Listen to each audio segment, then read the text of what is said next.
Tout de suite, le JT.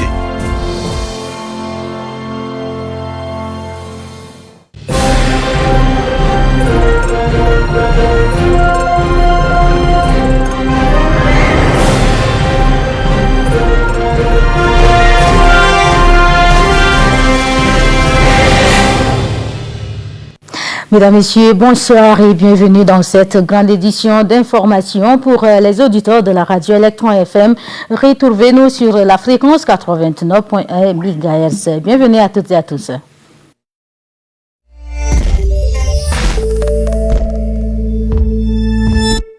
La politique s'invite à l'entente de cette édition. Le président de la République, le maréchal Mohamed Idriss Déby Itno, a effectué une visite inopinée à l'Institut de la recherche de l'élevage et le développement il y a 48 heures. Cette descente a permis au chef de l'État de se rendre à l'évidence que les 10 villas de cette institution sont occupées par des personnes étrangères à l'IRED. C'est ainsi qu'il a ordonné, séance tenante au ministre de la Sécurité publique, de faire déguerpir toutes les occupants, sinon tous les occupants des 10 villas. La décision du chef de l'État ne doit souffrir d'aucune ambiguïté. Voici à ce sujet le commentaire de la rédaction signé l'Algem Narcisse Bainadi. Les sorties inopinées du chef de l'État ces derniers temps l'on n'épiloguera jamais assez. Il est de bon aloi que le président de la République, le maréchal Mohamed Idriss Déby Itno, se rende à l'évidence de ce qui se passe réellement au niveau de l'administration publique. Hier, il s'est rendu à Djarmaya, où il a dénoncé avec véhémence le manque de cohérence entre les rapports élogieux et la réalité du terrain. Cette visite inopinée avait fait trembler les premiers responsables et on attendait des sanctions à la hauteur de la faute qu'Ennemi. Rien n'a été encore décidé. Il en est de même à Charimongo où le chef de l'État n'a pas été tendre avec les services d'aménagement du territoire qui n'ont pas respecté les normes exigées pour la construction des caniveaux. Le chef de l'État a failli également s'étrangler de colère à la Caisse nationale de retraite du Tchad, la CNRT. Une visite inopinée lui a permis de découvrir que tous les responsables avaient brillé ces jours par une absence notoire. Il n'a rencontré qu'un seul chef de service qui lui a fourni des explications sur le fonctionnement de cette institution qui est décriée chaque jour que Dieu fait par les retraités. La dernière sortie en date est celle de l'IRED, l'Institut pour la recherche en élevage et le développement. À cette occasion, le chef de l'État, Mohamed Idriss Déby Itno, a fait un constat effarant. Il y a 10 villas au sein de l'IRED qui ont été exploitées par des personnes étrangères à cette institution. Il a ordonné Urbi et Orbi aux occupants de déguerpir en donnant des instructions fermes au ministre de la Sécurité publique d'exécuter illico presto cette décision. Il faut dire que la parole du chef de l'État vaut l'acte. Ajoutez à cela que ce n'est pas seulement les villas de l'IRED qui sont occupées par certains individus. Ces derniers font de ces villas leur butin de guerre. Ils utilisent comme bon leur semble l'eau et l'électricité et fabriquent des glaces sans être inquiétés. Ces personnes sont connues, mais se font passer pour des intouchables de la République. Aujourd'hui, ils s'accaparent des domaines de l'État et en font leur propriété sans que cela n'émeuve outre mesure. En dehors des villas de l'IRED, plusieurs villas d'autres institutions publiques comme la mairie, la Coton Tchad et autres sont illégalement occupées par ces individus. La décision audacieuse du président de la République, le maréchal Mohamed Idriss Déby Itno, est à saluer, à encourager et à soutenir afin de permettre à l'État de récupérer ces domaines. Même les réserves de l'État sont arrachées et ce sont des villas cossues qui sortent des terres au vu et au su de tout le monde. Entre-temps, beaucoup de services de l'État qui n'ont pas de bureaux louent des maisons des particuliers à coût de millions de francs CFA. Il est temps de cibler la fin de la récréation et de permettre à l'État de récupérer ses biens immobiliers. Vivement que le chef de l'État maintienne le cap afin de dégager ces individus qui confondent tout et s'accaparent de tout.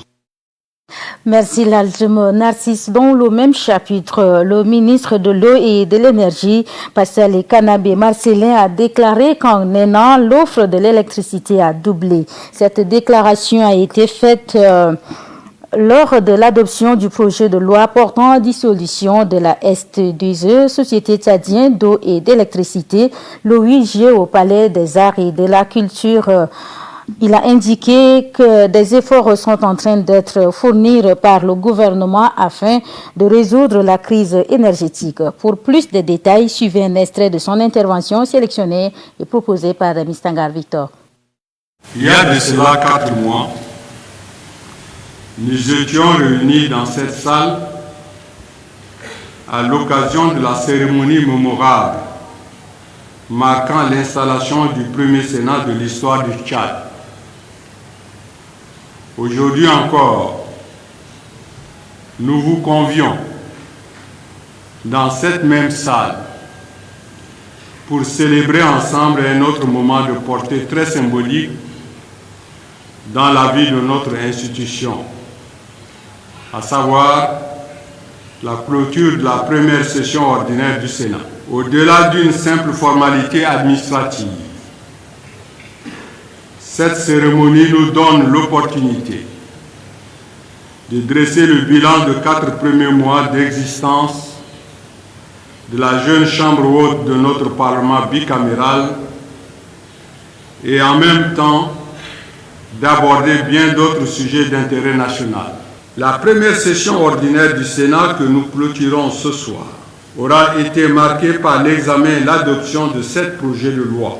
Nous osons croire que l'ensemble de ces textes adoptés dans le cadre de la navette parlementaire contribuera à l'amélioration du fonctionnement des services publics et des conditions de vie de nos populations. Je tiens à féliciter mesdames et messieurs les sénateurs pour leur disponibilité, leur engagement, leur rigueur et leur sens du devoir patriotique, malgré les conditions de travail difficiles qui ont permis de mener à bien les travaux de cette session. Après 4 mois d'intenses travaux, vous avez droit à un temps de repos bien mérité.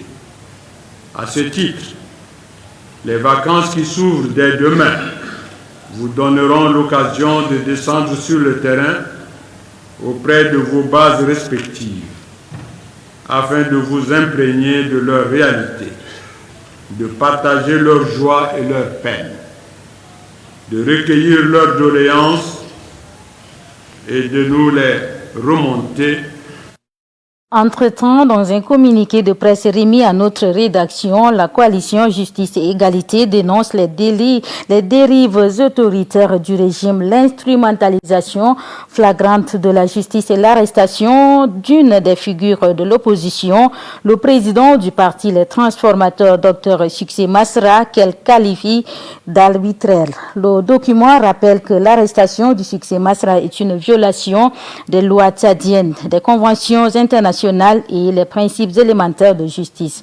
La coalition Justice et Égalité interpelle également par ailleurs le président de la République, Mahamad Idriss Déby Itno, et son homologue français Emmanuel Macron, garant des libertés fondamentales, de sortir de leur silence afin d'ordonner la libération immédiate et sans condition de leur leader, Dr Succès Masra.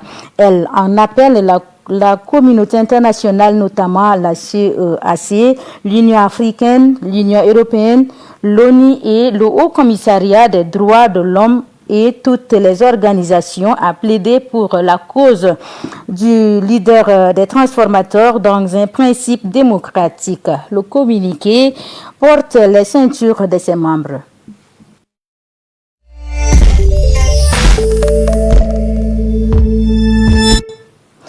Le Tchad entre dans la révolution numérique avec le lancement d'une grande session de formation en intelligence artificielle initiée par le ministre des Télécommunications et de l'économie numérique. Cette série de formations prévue du 4 au 14 août 2025 vise à renforcer les compétences des jeunes dont l'âge varie entre 15 et 35. Une initiative qui s'inscrit dans la stratégie du gouvernement tchadien d'intégration de l'IA dans les institutions publiques et parapubliques. Les propos du ministre Bokar Michel sont recueillis et proposés par Madeleine Alphonsine.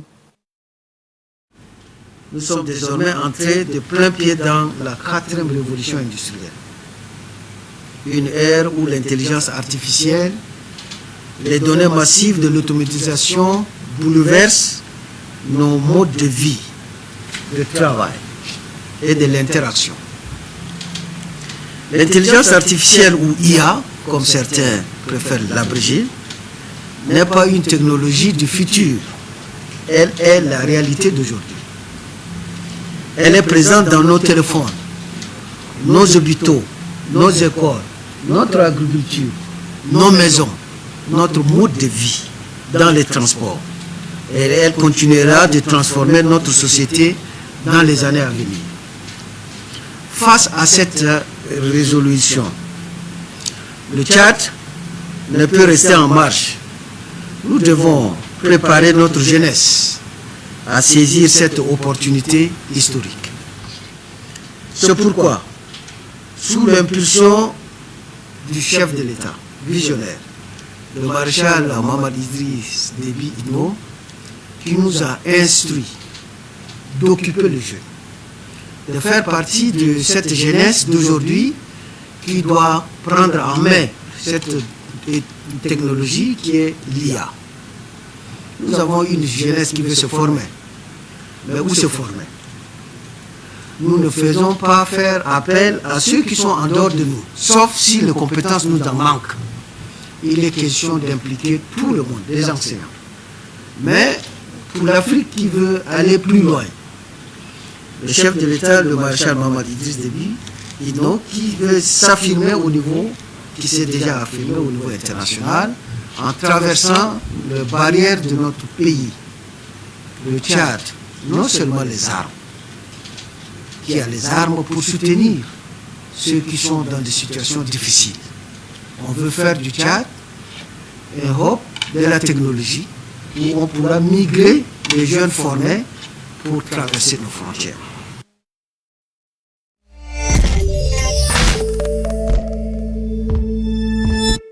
Autre volet de l'actualité, une signature de la convention entre l'Association des femmes juristes du Tchad et les organisations de la société civile et organisations communautaires de base a eu lieu ce matin au CEFOD. Elle a pour but d'aider et d'accompagner les organisations et associations communautaires dans les 10 arrondissements de la ville de N'Djamena. Moulian Evelyne nous en dit un peu plus.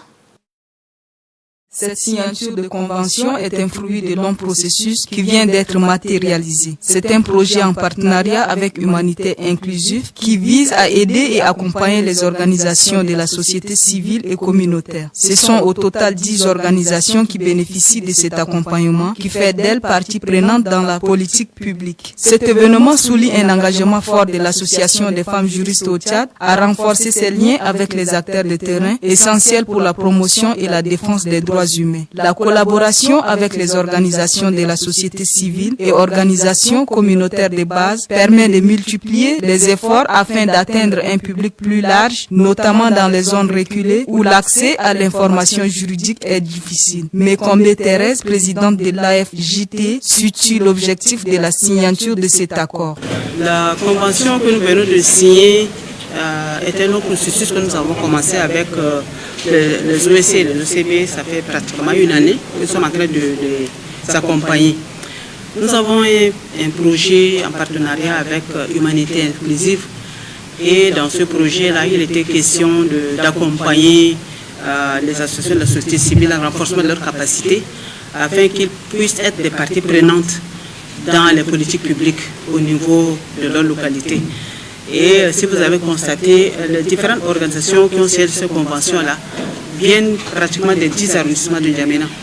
Donc nous avons fait une sélection de ces organisations-là sur la base du travail qu'ils font avec les communes. Et c'est dans ce sens-là qu'ils vont recevoir des financements en fonction des projets qu'eux-mêmes ils ont élaborés. Nous n'avons fait que les accompagner dans l'élaboration de leurs projets en fonction de leurs besoins. Et donc aujourd'hui, nous sommes arrivés à la signature de cette convention-là. À la question de savoir qui peut être bénéficiaire et quels sont les critères de sélection des organisations et associations pour cet appui, la présidente de l'AFJT répond. Il y a eu beaucoup de critères. Bon, nous avons d'abord tablé sur les femmes, les jeunes, les personnes vivant avec un handicap pour que ces gens-là puissent être renforcés. Parce que dans la plupart des projets, on ne tient vraiment pas compte, surtout des personnes qui vivent avec un handicap. Ces 10 organisations de la société civile qui ont bénéficié de cet accompagnement auront la mission de descendre sur le terrain, sensibiliser les citoyens issus du monde rural à bien connaître leurs droits.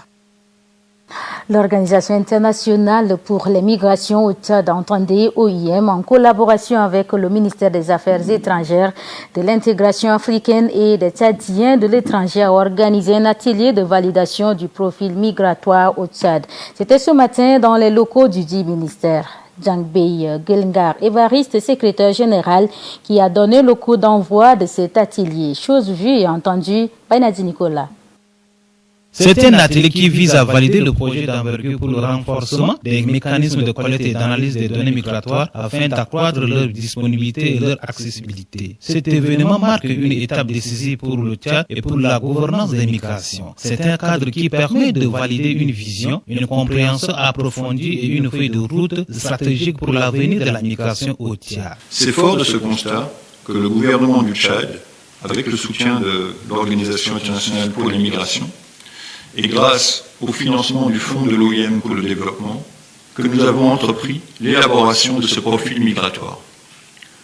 Ce document n'est pas une simple compilation de chiffres, c'est une photographie détaillée et contextualisée des réalités migratoires tchadiennes. Pour le secrétaire général du ministère des Affaires étrangères, souligne que la validation de ce document a pour objectif de rassembler les données sur la migration issues de diverses sources statistiques et administratives et les présenter sous une forme structurée et logique. Cet ouvrage essentiel offre une perspective éclairée, une analyse approfondie des dynamiques migratoires qui traversent notre pays, souligne à la fois leur complexité et leur importance stratégique pour notre développement national et régional.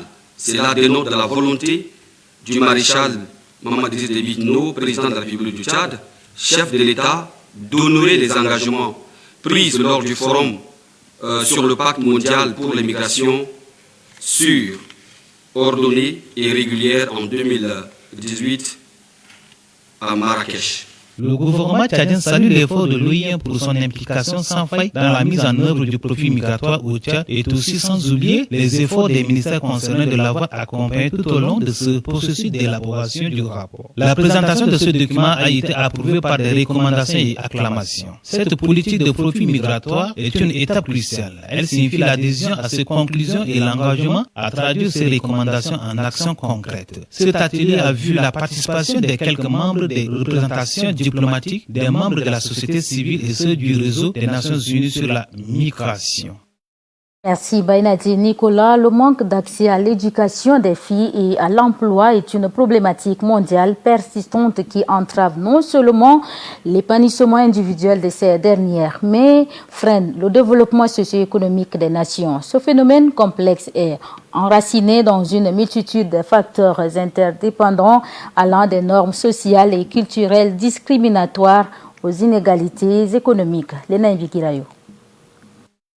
De nombreuses barrières entravent l'accès des filles à l'éducation, particulièrement dans les pays en voie de développement. Les familles les plus démunies sont souvent contraintes de choisir entre l'éducation d'un garçon et celle d'une fille, privilégiant souvent le garçon pour des raisons économiques ou culturelles. Les filles peuvent également être retirées de l'école pour aider aux tâches ménagères, s'occuper de leurs frères et sœurs ou contribuer aux revenus familiaux. Dans certaines sociétés, les filles sont perçues comme ayant un rôle principal au foyer, ce qui dévalorise leur éducation formelle. Les mariages précoces et les grossesses adolescentes sont également des facteurs majeurs de déscolarisation. L'absence d'école à proximité, le manque de toilettes séparées pour les filles ou l'insécurité sur le chemin de l'école peuvent dissuader les parents d'envoyer leurs filles à l'école. La violence, le harcèlement et les abus dans les établissements scolaires ou sur le chemin de l'école constituent une menace réelle pour la sécurité des filles et leur persévérance scolaire. Le manque d'éducation a des répercussions directes et profondes sur les opportunités d'emploi des femmes sans éducation. Les filles ou les femmes sont souvent cantonnées à des emplois précaires, peu rémunérés et souvent informels, sans protection sociale ni perspective d'évolution. Le faible niveau d'éducation empêche les femmes d'accéder à des postes à responsabilité et de participer pleinement au processus de décision, tant dans le secteur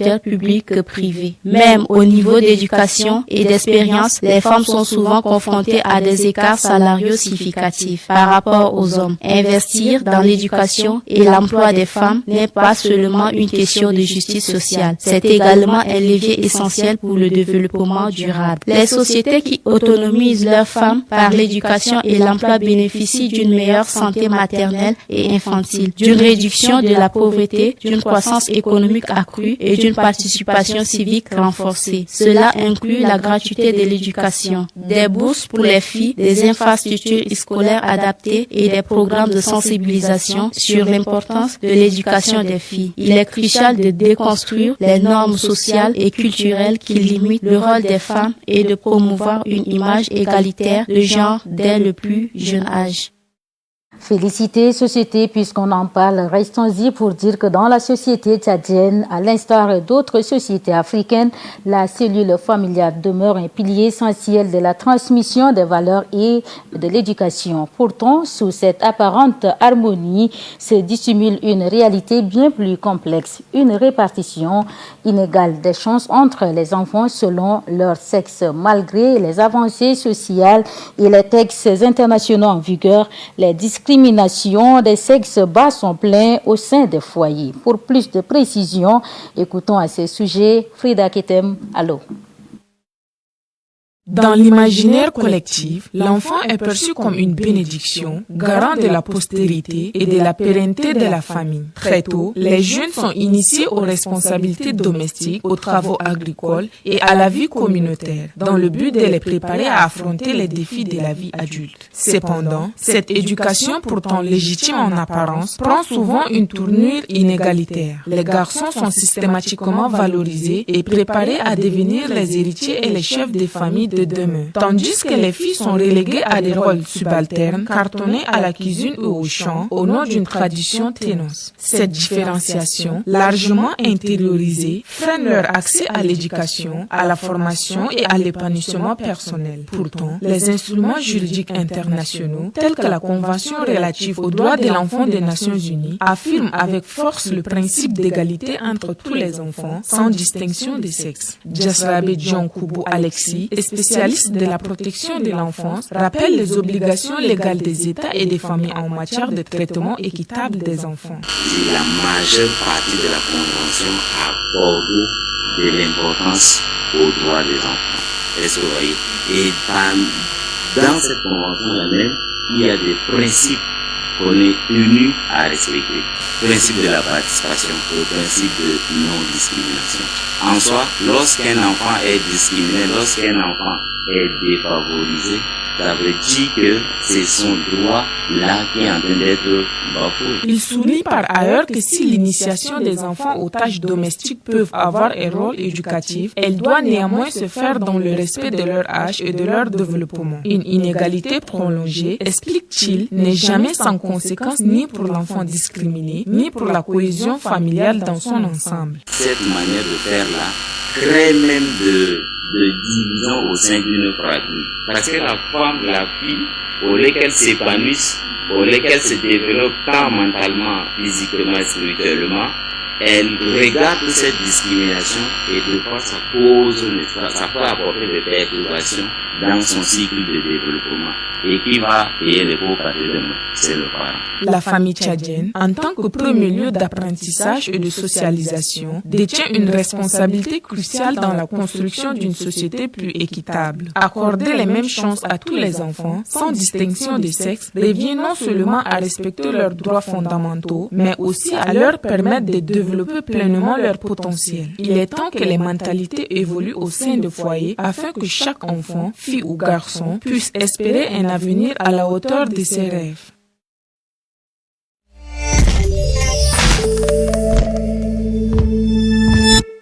Merci de continuer de suivre cette édition. L'association Un cœur, un rythme et une vie a organisé la 6e mission d'implantation des excitateurs au Tchad. C'était ce matin au centre hospitalier universitaire, la référence nationale.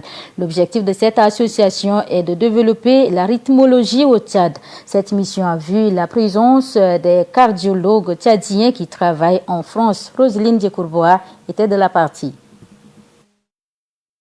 Coordonné par Dr Douderic Jonas, président de l'association dénommée Un cœur, un rythme et une vie, cette caravane vise à procéder à l'implantation d'un simulateur cardiaque appelé pacemakers afin de soulager la souffrance des patients souffrant de maladies cardiaques. On est venu pour implanter, au moins mettre des pacemakers à au moins 10 patients et faire des changements de boîtier avec mes collègues qui sont venus de France et d'autres collègues cardiologues qui sont sur place. Alors, un pacemaker, c'est un tout petit appareil qu'on implante sous anesthésie locale, juste ici, ou du côté gauche ou du côté droit.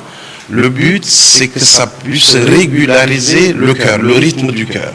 Sans ça, il y a des patients qui peuvent en mourir de cette maladie-là. Docteur Alawaï Lucien explique le processus d'électrocardiogramme pour la prise en charge des patients. Quand tu fais une perte de connaissance de survenue brutale, alors il faut venir immédiatement à l'hôpital. On te fait un électrocardiogramme et à partir de l'électrocardiogramme, qu'on va déceler ce qu'on appelle le bloc auriculo-ventriculaire. Tu peux être essoufflé à l'effort ou bien avoir une fatigabilité, c'est-à-dire quelqu'un qui est trop fatigué, asthénique, il ne comprend pas pourquoi tout le temps il est fatigué et en ce moment vous venez aux urgences, vous voyez un cardiologue et il va procéder à vous faire un électrocardiogramme. Au vu des opérations chirurgicales menées pour le bien-être de la population, certains patients témoignent. Je sens tellement de fatigue, en marchant même je sens de fatigue. C'est comme ça qu'on m'avait orienté. Je suis allé dans une clinique, on m'avait orienté vers l'hôpital central.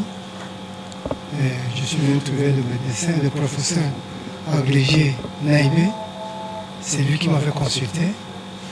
Et il m'avait traité depuis février. Et il me disait que votre cœur là, ça ne fonctionne pas normalement. Il faudrait qu'il va prendre mon nom à ce que les experts viennent là. Il faut que je sois opéré, ils vont me mettre le pied. C'est comme ça. Hier, ils m'ont opéré.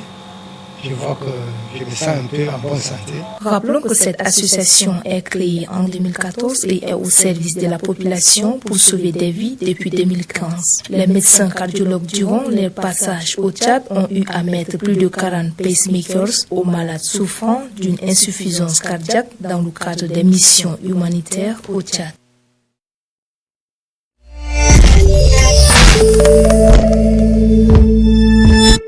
Un grand nombre de cultivateurs utilisent de nos jours des produits chimiques tels que le rhomdon et d'autres herbicides destinés à détruire les herbes. La question que l'on est en droit de se poser est celle de savoir si ces produits chimiques n'ont-ils pas des répercussions sur l'environnement et les utilisateurs. Le sujet a inspiré Funba Keabe. Voici son reportage. Les herbicides et les pesticides sont des produits qui aident les cultivateurs ou producteurs à faire avancer leurs travaux champêtres d'une manière ou d'une autre. Toutefois, l'utilisation des pesticides a des impacts significatifs sur l'environnement et la santé humaine. Ces substances peuvent se retrouver dans les eaux souterraines et les surfaces. Pour les cultivateurs, c'est souvent le seul moyen de traiter les herbes indésirables dans leurs champs, ce qui facilite grandement leurs travaux agricoles. Ces herbicides n'ont-elles pas des répercussions sur l'environnement? Nous les appelons généralement les intrants chimiques. Les producteurs les utilisent pour accroître surtout la production. Les producteurs ne veulent plus maintenant labourer et ils utilisent ces produits chimiques-là pour détruire les herbes. Et il y a l'engrais chimique aussi, c'est pour aider à la croissance des végétaux et avoir un bon rendement. Donc c'est l'idée d'accroître la production agricole. On les appelle même les tueurs silencieux parce que parfois ceux qui font le maraîchage, vous voyez, ils mettent ces produits, surtout les insecticides ou bien les engrais chimiques, ils mettent sur les plantes même n'ont pas eu le temps d'ingérer tous ces produits-là, et ils récoltent ça, ils amènent au marché, et nous les consommateurs, nous prenons et nous consommons. Les herbicides et les pesticides polluent et nuisent à la biodiversité et affectent les écosystèmes aquatiques et terrestres. Selon les spécialistes, les pesticides altèrent également la qualité des sols, affectent la vie microbienne et la fertilité lorsqu'ils sont absorbés par les plantes. L'agro-environnementaliste poursuit et donne quelques pistes de solutions aux cultivateurs. La politique de la production agricole, on parle de la production bio. La production bio, c'est-à-dire qu'il faut maintenant développer l'utilisation de l'engrais organique. Vous voyez un peu partout dans certains pays, les gens utilisent maintenant les composts. Et les gens même fabriquent même les insecticides bio. Vous voyez, donc je voulais simplement demander à tous les utilisateurs, si eux ils ne veulent pas se détruire et détruire les autres et détruire l'environnement, qu'ils arrêtent avec ces histoires qu'on appelle les ronds-hommes là. C'est très dangereux, c'est trop toxique et ça détruit l'homme, l'animal et l'environnement. Bien que les pesticides et les herbicides soient utiles pour l'agriculture, ils présentent des risques environnementaux et sanitaires non négligeables. Il serait judicieux de prendre conscience de ces dangers afin de protéger à la fois la biodiversité et la santé des utilisateurs.